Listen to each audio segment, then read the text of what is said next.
Welcome Aquarius to your in-depth year 2024 astrology and horoscope forecast. This is for the sun or the ascendant. I just briefly want to outline how I'm going to structure the video. First up, we need to look at the two eclipses which occur in October 23 because they're going to feed in to the new year and be influential in the first 3 months. Then I'm going to take a snapshot. As year 2024 begins, we can get your solar return, which provides a backdrop of energy for the following 12 months. That's really very important indeed. Now, one of the big takeouts from that is that Mercury, the planet of communication, is in a retrograde as the year begins, so that requires particular attention. But we also need to look at the role of your two rulers as we make our way into the new year. Saturn, which since the 7th of March 23 has been in your sector of everyday resources, but also Uranus, which continues in the 4th house, very much about where you live, how you live there, and your emotions. And that has been a pretty disrupted area in recent years for us Aquarians. So what does this year tell us about them? But then I want to tell you about the incredibly exciting news that on the 21st of January, the sun returns to your sign for the first time in 11 months. But as it does, so Pluto, the planet of transformation, moves into Aquarius, where it's going to be for near to 40 weeks this year. Last year, it was in this sector for just 11. Now, this is the first house, so this is very much about actualizing your neat, unique identity. And of course, Pluto's very, very potent. And it just happens to be that Pluto's birthday is the 21st of January. So there's a really fascinating symbolism to this. But also, as you make your way into the new year, there are some splendid opportunities for you to showcase what makes you individual. But one of the big other takeouts of this year is the role of the North Node in the part of your situation to do with the exchange of everyday ideas. And at the end of February, there is going to be an awesome opportunity to try to heal something, particularly in terms of your immediate environment. If that's been quite challenging in recent years, whether it's in terms of people you encounter daily, your community, your neighbours, even siblings, there is an opportunity to rethink and relearn some of the hurts or disappointments around that area. But then we do have an opportunity for you to really grapple with finance.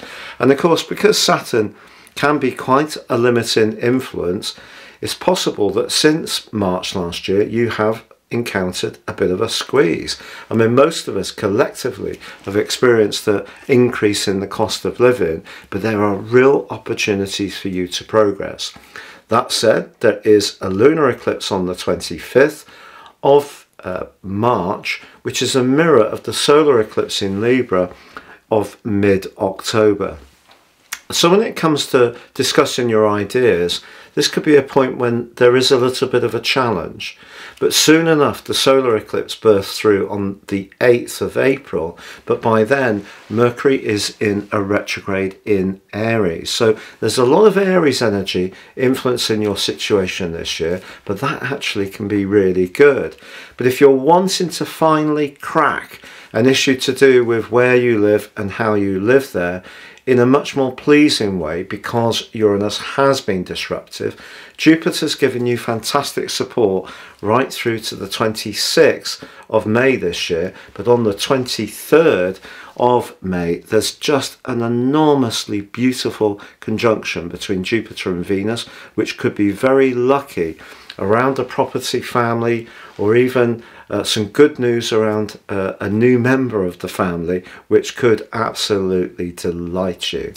However, then Jupiter, all about potential fortune, moves into the most brilliant part of your scope for the rest of the year, your 5th house. This can be about romance, it can be about passion, sociability, creativity, self-expression. And I've got all the dates for you when Venus and Mars are going to be really illuminating your situation around your drive, around your social situation, or your sex life, but also the best times to when to relate to people. And all of this is also augmented by your personal new moon, which occurs on the 9th of February and is actually forging a beautiful sextile to the North Node. So much to share with you. It brings us round to the last quarter of the year. There is a new eclipse series starting on the 18th of September across the signs of Virgo and Pisces, and that suggests a little bit of sensitivity around the financial matter.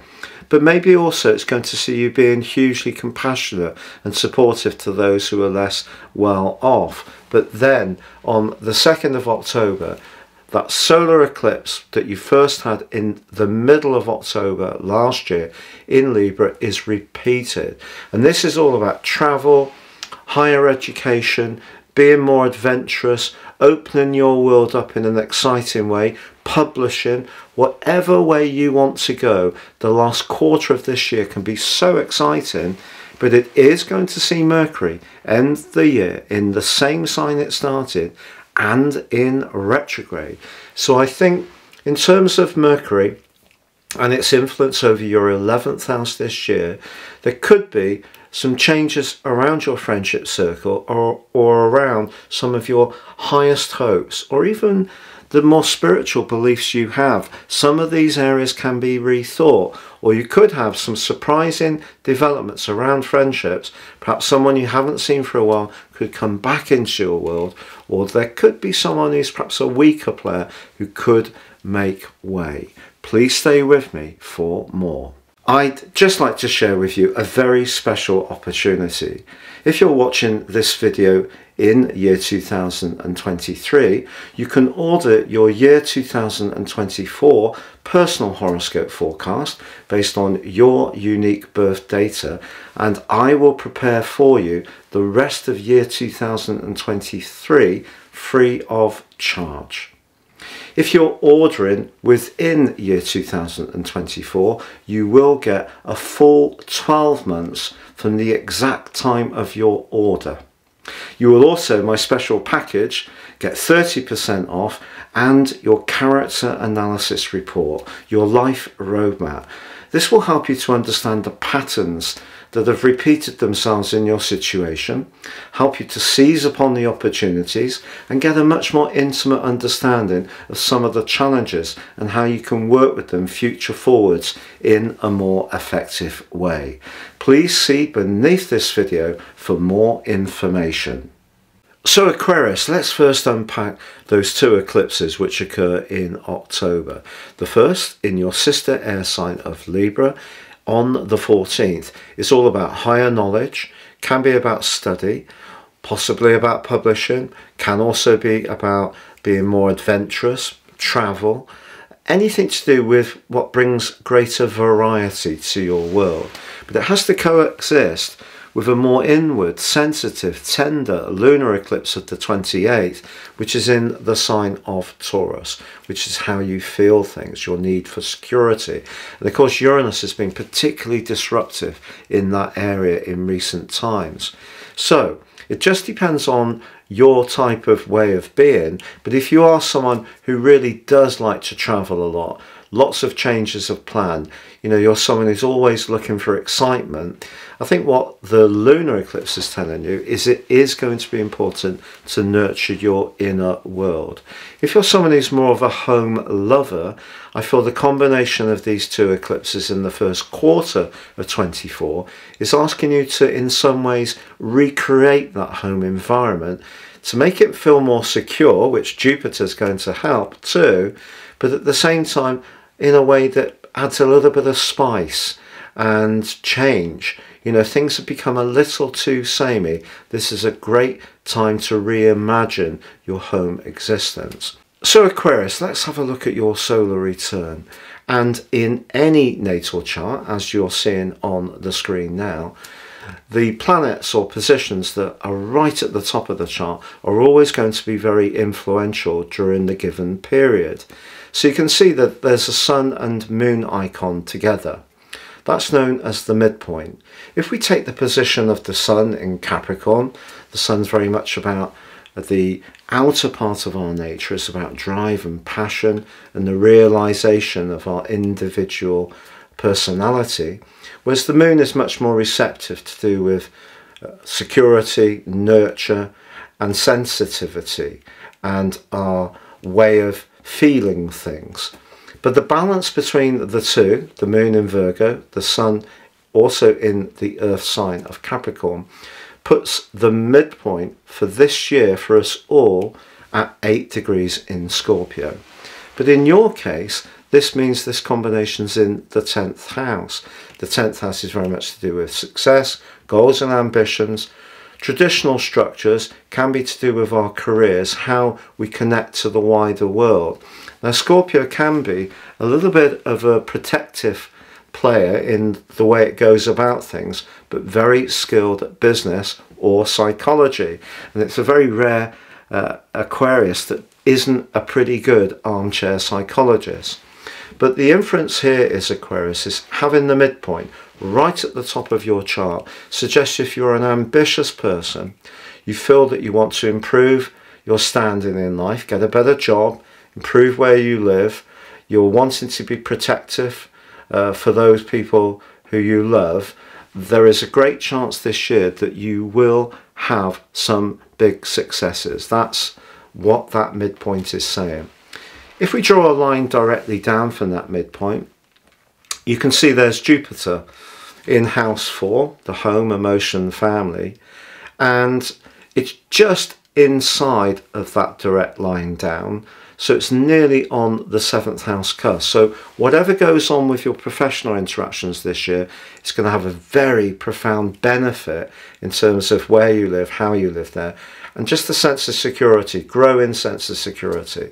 But there's more to come, because if we take the place where the Sun is at 10:02 in your 12th house, which can be reflective, quite psychological, the position of Jupiter, they are nearly at 120 degrees, not far out. But that is one of the most fortunate of aspects in astrology, the trine, because the Sun and Jupiter together strengthen each other a lot. Then the position of Jupiter arcs back to the position of the Moon, which in turn arcs back to the position of the Sun. So we have a grand Earth trine. So that's very, very helpful. And for you, they go across houses 12, deep feelings, house 4, security, home, emotion, house 8, where we're most invested and where we can go through some deep transformations. But because they're all in Earth signs, the suggestion here is that I feel where you live, how you live there, and finding a greater sense of peace and tranquility are really within reach for this year, despite the very disruptive energy that Uranus has created over the last 3 or 4 years in the sign of Taurus, where Jupiter now resides. So that's two very encouraging features of your turn of the year chart. But if you're really into astrology, you'll see that Mercury has a little RX next to it. Mercury there up in the 11th house of friendship and longer term plans in the sign of Sagittarius. And you also know that Sagittarius is technically debilitated in this sign. So having Mercury in retrograde in the 11th house suggests there could be some changes around some long-term plans, the 11th house, your philosophies, your higher beliefs, 11th house, or around your friendship group. But Mars is very close to Mercury, and that's quite a thrust-in and passionate combination. So it's going to be important that if you do have any debates this year, particularly about points of principle, you absolutely make sure that you have your facts really right, because Mars could be quite triggering and you could find yourself really standing up for an underdog, making a point, perhaps something that you feel very strongly about, but it is going to be important that you don't rush to judgment because of Mercury's retrograde, and the urgency of Mars could see you just say how you feel a little bit quickly. But also you can see that Venus is in the 11th house. So in general, having those three in the 11th house at this time of the year is really good for an Aquarius person. And it does suggest that you are going to have a more sociable time this year, as well as building up the core of your existence in a more secure way. However, there is a potential catch, because Saturn and Neptune in house 2 are squaring back to Saturn, Venus and Neptune to Mercury and Mars. What Saturn can do to Venus is cools things off. So I think you could find, even though you can be quite idealistic, that Saturn is making you much more earthy in your approach, particularly to resources, but even perhaps a bit pickier about who you spend time with. So obviously Venus can be about love relationships, but it can be about money. So I don't think that you're going to be quite as idealistic as you could be if Saturn and Neptune weren't applying to those three planets. Also, Neptune, what it does is distort. So sometimes you could be very generous with Neptune since 2012, but because it's in a square with Mars and Mercury, if someone tells you something and it really pulls at you in some way, you really can relate to their story. Again, be a little guarded before pitching in to support causes or a person, because there may be something you're not being told. So I don't want to be fearful. Having Mercury and Mars together is a very lively combination. If you're someone who really enjoys team sports, whether it's a pub quiz or kicking a football down around, or hockey, rugby, whatever it is, that's a great combination, because Mars in Sagittarius is very fit and active. But it will be important to make sure any travel plans, Sagittarius, aren't rushed, Mercury retrograde, and just be aware that resources or values can clash with that part of your nature that can be very generous, think the best of people, quite idealistic, and we have to deal with the world as it is, not how we would like it to be. But there is one other standout. If your sun, or you've got another inner planet, is very close to 11 degrees and 12 minutes in Aquarius, you can see the path of fortunes there. So that could be very, very lovely if you're lucky enough to have that combination. But you can see that Saturn is opposite the moon. So I think caution around resources, which Saturn has been encouraging since last March the 7th, is something that is going to be a continual theme for this year. But it's important with Saturn not to let its guardedness pulverize our passion. And you do have a real asset as you come into this new year, because if you look at the position of Jupiter and Saturn are in a sextile. Saturn can be about restraint, limitation, coldness. Jupiter can be quite jovial, go-getting, optimistic, very much about growth, but it can also be about good fortune. What I feel that Jupiter does, particularly in its link to the moon, takes a bit of the pressure off the Saturn opposition to the moon. And what Jupiter's saying is, come on Saturn, you can't always think the worst about situations. You have to have hope and faith, which is what Jupiter is very much about. And those two are collaborating brilliantly through the first 3 months of this year. So if you're wanting to use your resources wisely, particularly around the property matter, Jupiter gives you a little bit of encouragement and Saturn gives you a lot of common sense, but they balance out each other's excesses in a very positive way. And with Jupiter linking magically to the Sun and also the Moon in that grand Earth trine, there's a lot of goodness in this solar return for you. But don't be surprised if you do have the opportunity to really raise your profile throughout year 2024. So that brings us, Aquarius, to the 2nd of January. Why is this such an important date? Well, it's because Mercury comes out of the retrograde. But of course it doesn't come out of shadow, but there's something very important I want to tell you about. that I'd rather focus on and tell you about the shadow periods in my weekly and monthly videos. So on the 21st of January, Pluto, the planet of truth and transformation, but also power. Sometimes it can be to do with power used in not a particularly pleasant way. Pluto comes out of your 12th house. Now it's been there for all but 11 weeks since 2008. So it's had a huge impact on many Aquarius people, because the 12th house is deeply psychological, and you've probably found out during that time how some people just don't get some of the more quirky and unique sides of your nature, but haven't been slow to almost in their own way psychologically try to undermine you. The fact that Pluto moves back to Aquarius for near to 40 weeks this year on the 21st of January is particularly symbolic, because the Sun moves back to Aquarius on that day this year, but this is Pluto's birthday. Because if we go back to when Pluto was discovered, when they first got the plates, they thought it was the 8th of February, but then after that they realised there was an earlier photograph which revealed that Pluto was born on the 21st of January. Of course, Pluto was always out there, we just discovered it, but therefore its birthday in terms of our consciousness makes it an Aquarius. I know it's the higher octave ruler, the modern ruler of Scorpio, but I feel this is really symbolic, and this gives Aquarius people as a collective another chance to reboot. There was that small window of opportunity from the 23rd of March through to the 11th of June, but now this process begins again. So that is truly, truly exciting.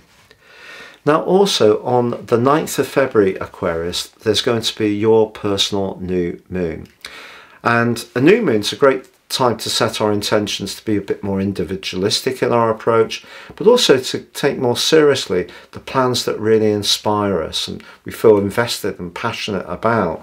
But this one links beautifully to the nodal axis, a trine to the south, a sextile to the north. So your new moon, along with that Pluto relocation, is encouraging a fresh start of quite a major kind. Now, whether you give yourself some kind of makeover in terms of your personal appearance, or you reinvigorate some ongoing strands that are important to you, or start things from fresh, it's really down to you. But I will tell you that from the 13th of February to the 23rd of March, Mars joins your sign. Now, when Mars goes alongside Pluto, which it will do on the 13th of February, you're talking about a massive amount of extra drive, passion and desire. But also Venus moves across that point on the 17th of February to the 12th of March.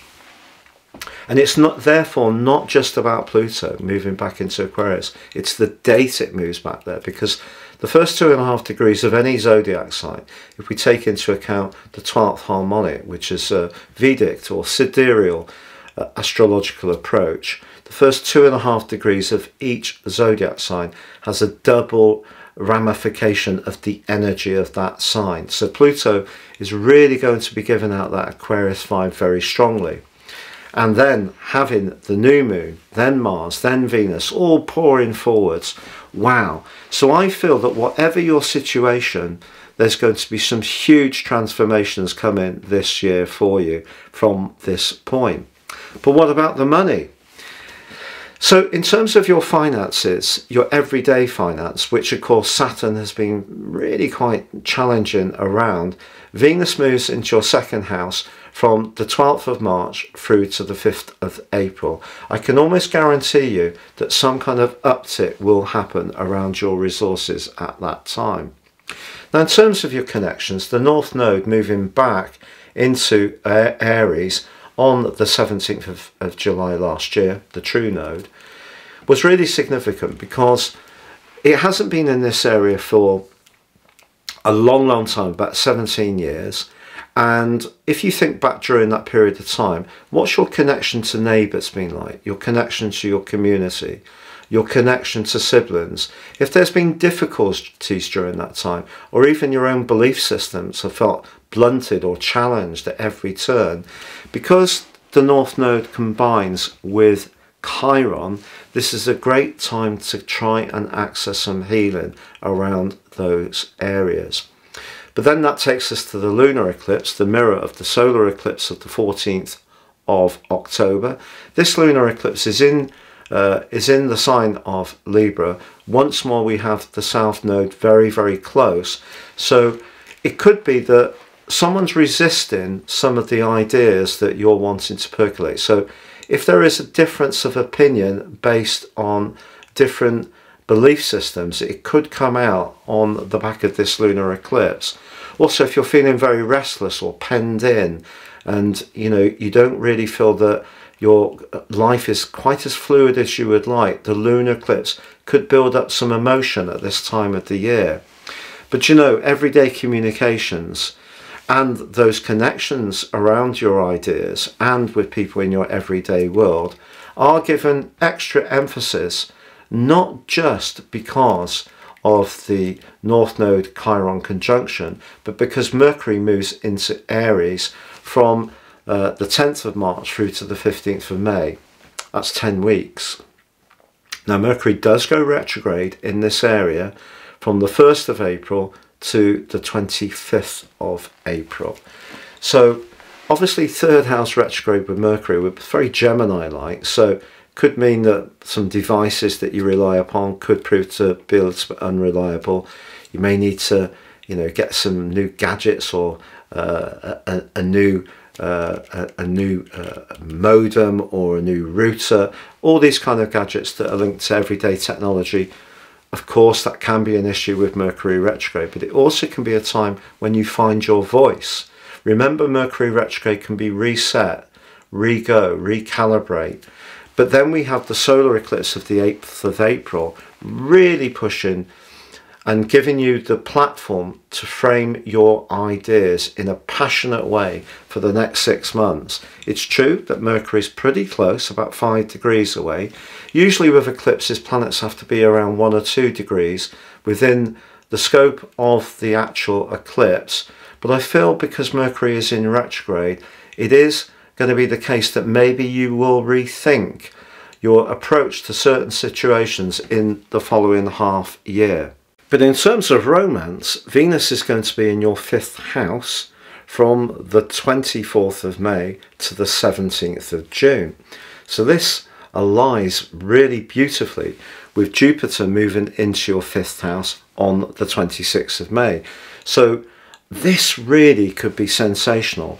But in terms of your home and family situation, because Venus and Jupiter come together in your 4th house on the 23rd, so it may be a little bit hard to say exactly how this joyfulness will play out, but the second half of May and the early part of June really could bring some significant developments in your situation about where you live, who you're close to, your family life, your romantic situation, your sociability, perhaps some kind of party or gathering. Really quite joyous stuff is genuinely possible at that part of the year. Now in terms of your relationships, there is all that potential in late May and early June, which is really lovely, Aquarius. But also Venus is going to be moving across your 7th house from the 26th of August to the 20th of September. Mars is going to be in your 7th house later in the year, though it does go into a retrograde from the 6th of December. But what I would say is Mercury is also in your 7th house from the 2nd of July, but then it goes into your 8th, gets into a retrograde, goes back into the 7th. So around a business relationship, July, August and September could be a little bit tender. The great news, however, is that there is a new series of eclipses that comes on the 18th of September, and it's in your 2nd house, and it's very close to Neptune. Your idealism and your desire to do things fairly can come back to you in a very positive way, but it is important, of course, to be very real about, as I said, how other people can be to you. But all of this crystallizes by the time you get to the solar eclipse of the 2nd of October, because that's back in the sign of Libra, where the first one was on the 14th of October 23. You had the lunar eclipse 25th of March. Now you go into the last quarter of the year with a real opportunity to expand your situation. There's been so much that's gone on in terms of the heart of your world, where you live, how you live there, finance, your emotional situation, some changes around your friendships I do feel. But if you do want to travel or access higher education or do something much more daring, the last quarter of this year does give you the opportunity to do that. But that doesn't change the fact that Mercury does go back into the sign of Sagittarius as the year is closing. It is in retrograde again. But from the 12th of November, it does give you the opportunity to think again about some of the things that were in your solar return at the start of the year. How has it gone with some of those friendships and associations? Have some people made way? Have some of your longer term plans changed? The difference this time though, Aquarius, is that I feel that you've had all the experience of this year to shape how you receive this information as the year comes to a close. Mercury retrogrades can definitely be opportunities. We can, be influenced by the pop astrology. It's the time never to do anything. Well, we have 4 retrogrades throughout this year, and in fire signs and 1 in earth signs. If each of those periods lasts around 10 weeks, going through the shadow periods, there's a huge amount of the year we wouldn't be doing anything. So we have to try to make sure that the way we approach the things we can influence, we do it in a meticulous way. We can't influence everything, but we can influence the things that we can affect, and understand that there could be a fluidity, because Sagittarius is a mutable sign, around some of your long-term plans, some of your social situation. You're looking for people who conform much more to your deeper values, who are much more inclined to be longer-term players in your situation. So although the collection of Sagittarius at the start of this year can be quite frivolous and fun, I think that the takeout from it is you're looking for those steady, reliable citizens who are good fun, but also very loyal and very invested in what you're trying to do. And your emotional world and also your communicational world really can step up a gear this year. And I feel you can gain greater recognition in the process. So if you're writing a book, running your own blog, you're wanting to publish, you're in any way a communicator in your work, this can be a really good year, but with a lot of emotional benefits underneath that too. It's been a real pleasure being with you, Aquarius. I wish you all the best for 24. Please like, comment, share or subscribe.